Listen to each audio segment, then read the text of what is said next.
This is the Naked Mormon History Travelogue for April 3rd and 4th, 2017. Only reason I'm coupling these days together is because I didn't see any real Mormon historic sites of note. It was pretty much just driving these past 2 days.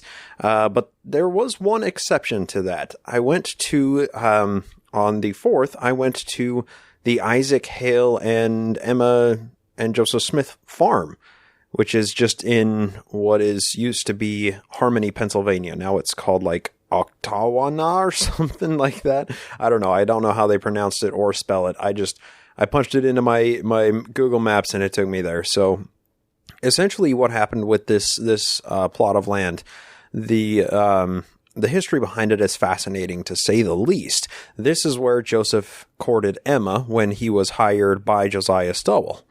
And, and for treasure digging to find the silver treasure mine on the banks of the Susquehanna River. And it is right on the banks of the river. It's incredible. So, that's where Joseph and Emma met each other and they began courting back and forth. And eventually they eloped up to South Bainbridge, which is just across the New York state line from them, from where they were living in Pennsylvania. So it's a place that's rife with important Mormon history because Joseph and Martin Harris translated a big chunk of the Book of Mormon, wrote a big chunk of the Book of Mormon to the 116 pages of Lehi, and they were quote unquote lost. Now, I'm of the opinion that Martin Harris was probably just hiding them and testing out Joe the way that he had tested him before with the seer stone. At one point he swapped out the rock that Joseph was using, precious, and Joseph paused after, they resumed translating. He paused and said, "Martin, what's the matter? All is as dark as Egypt." Just because he apparently recognized that it wasn't the same stone he had been staring at for so long. And of course, Martin Harris's response, "Oh, well, I just did that to quiet the mouths of fools." And, so Martin Harris wasn't free of empirically testing Joseph Smith in ways. So I feel like the 116 pages were a test. They would have gotten a couple of pages into the retranslation of it, and Martin would have looked at them side by side and said, "Well, yeah, they match perfectly. Okay, so this was another test to make sure that you're a prophet." But that didn't happen. Of course, Joseph came up with a revelation saying that, he's lost the powers of translation, and he did for essentially a year at the time, just over a year, I believe. And that when, once Oliver Cowdery came along, they would translate from the plates of Nephi instead of the plates of Lehi. So it's, a father-son relationship, and it's, it looks like a really unsophisticated excuse for not being able to reproduce your work in any sort of a verifiable way. So that's, of course, my opinion. And I think the vast majority of scholars that don't believe Joseph Smith was a prophet would probably agree.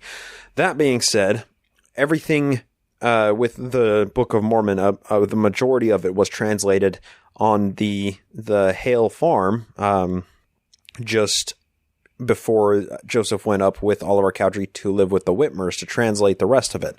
So apparently they got, according to the missionary there, 70% of the Book of Mormon done.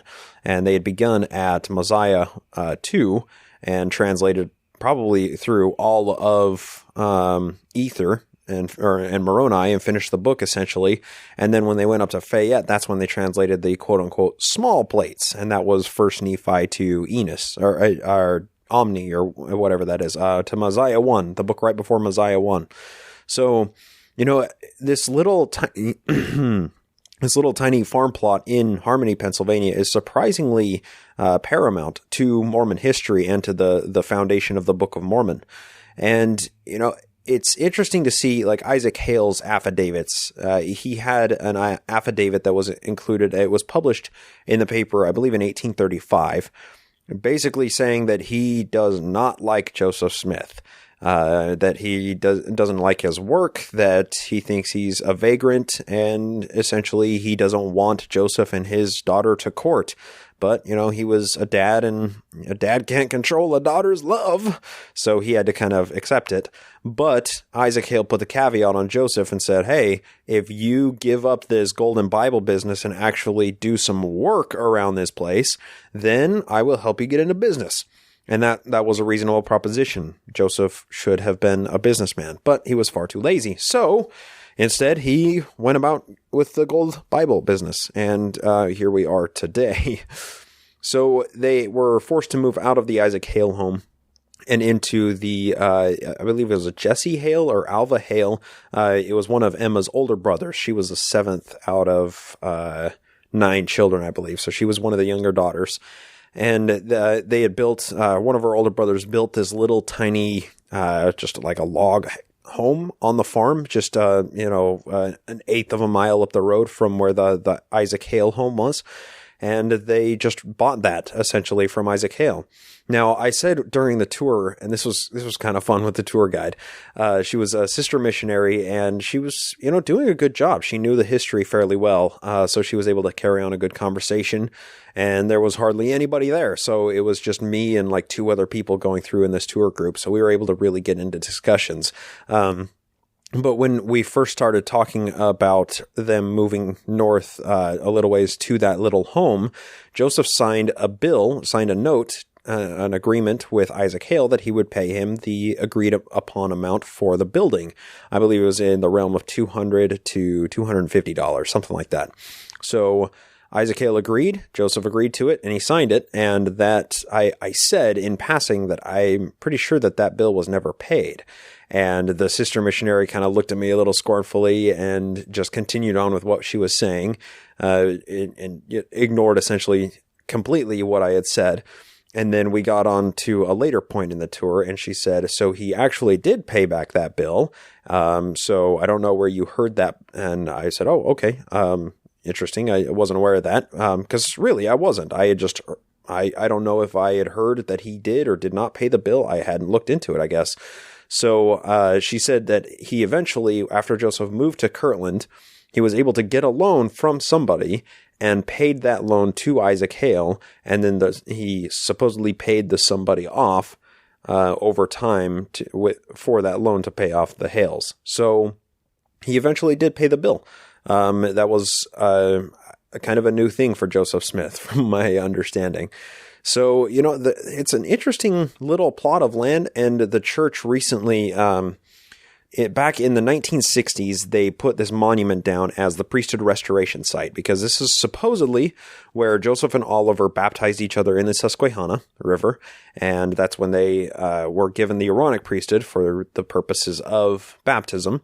And then they just sort of mentioned much later on, many years later, that, oh yeah, and Peter, James, and John, they appeared to us as well, because they don't show up in any of the histories until like 1833 or 34. So they just later claimed that those guys came and they gave us the Melchizedek priesthood. It was one of the evolutions of the Mormon authority claims through the early days of the church. So the church put up this monument of John the Baptist with his hands, one on Joseph and the other on Oliver, blessing them before they would go down and baptize each other, giving them the Aaronic priesthood. And this monument, according to the sister missionary, is 47 tons of granite. Even back in 1969, I can't imagine that was a cheap bill to pay the sculptor to put that up. And as she said, it's going to stay. The church owned a few acres there. They put that on the river. It's about 400 to 500 yards from where the actual, I should say, 395 to 493 meters away from where they supposedly baptized each other on the Susquehanna. So, the church had this monument put up, but recently the church was able to purchase 200 acres of that area, put up this massive stake center building with a visitor center in it for the priesthood restoration site. So they had some cool artifacts in there and whatnot. And they restored the buildings. They essentially took the plots of the old buildings, the old foundations, they dug in and found them. And they built on top of those old foundations replica homes that would have looked essentially what Joseph and Emma's home and the Hale home would have looked like. So, the church does a good job, and they just completed those back in 2015. So that's a really recent site that they've restored. Also, the church owns the graveyard that's just barely east of these homes as well. And that graveyard has Isaac and, this is terrible of me. I don't remember Isaac's wife's name, Emma's mother. Oh, I don't remember. I have pictures of it on the Facebook page, but I don't remember it. Oh, that's a failing on my part. But anyway, their gravestones are there, as well as the infant son of Joseph and Emma Smith, who died like an hour after childbirth.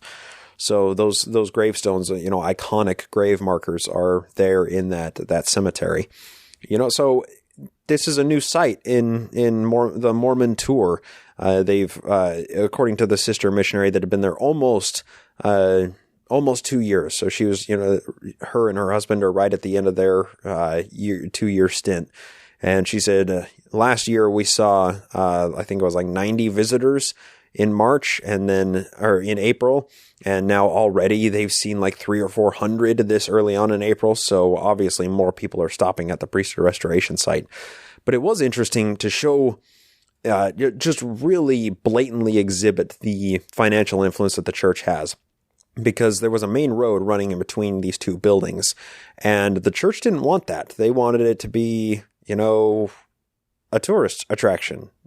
So essentially they commissioned to move the main road 3/4 of a mile north, where it is now diverting all of the traffic away from those two sites.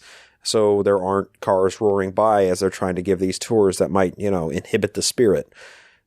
Very fascinating. And the locals call it the Mormon Road. That stretch of road that they constructed is known as the Mormon Road.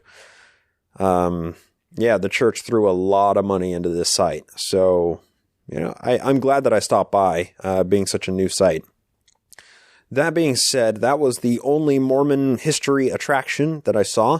I'm recording this on the morning of April 5th right now, and April 6th, I'm taking off from my Airbnb in Boston here to head to Palmyra, and I'll be in Palmyra and Fayette tomorrow morning. That will be April 6th, and I'll be doing a Facebook Live from there and making a 360 video or two. Apparently, there's a really special spirit that hangs out around those areas, because so many of the people that I've talked to at these visitor centers keep telling me, you have to go to the Whitmer farm, you have to go to Palmyra and see the Smith log home, you have to see all of these places. So I'm stoked to see them. It's going to happen very soon. That's tomorrow on the docket.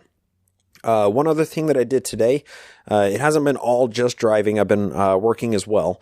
Today I met with a Boston University professor. His name is Carl Ruck. And he's essentially a specialist and has been publishing for 30 years on entheogen use and its influence through the classic age on religion. So that I was able to get nearly an hour interview in with him before his office hours ended. And it was a really good interview, and I'm excited once we reboot, that's going to be a full special edition episode dedicated to just that interview alone. And, it was a lot of fun talking to this guy. He has a few interesting presentations on YouTube that I was able to watch and kind of prime myself for the interview. And, I had some prepared questions in the ways that I wanted the conversation to go. So I was really stoked to have the conversation. And, it was a really, really good discussion with the guy. So I'm excited to get that aired up once we get back into May. That's pretty much it. Not a whole lot of updating to do. This is where Mormonism came from, but I've already been to Kirtland and Nauvoo in Missouri, where all of these hotspots are, where they spent so much time. Now I'm finally going to the place where it was founded, and the Saints spent the least amount of time in any given place. That was New York. So I'm going to the place where it all began tomorrow. And yeah, here we are. I guess that's it for updates. Thanks for listening.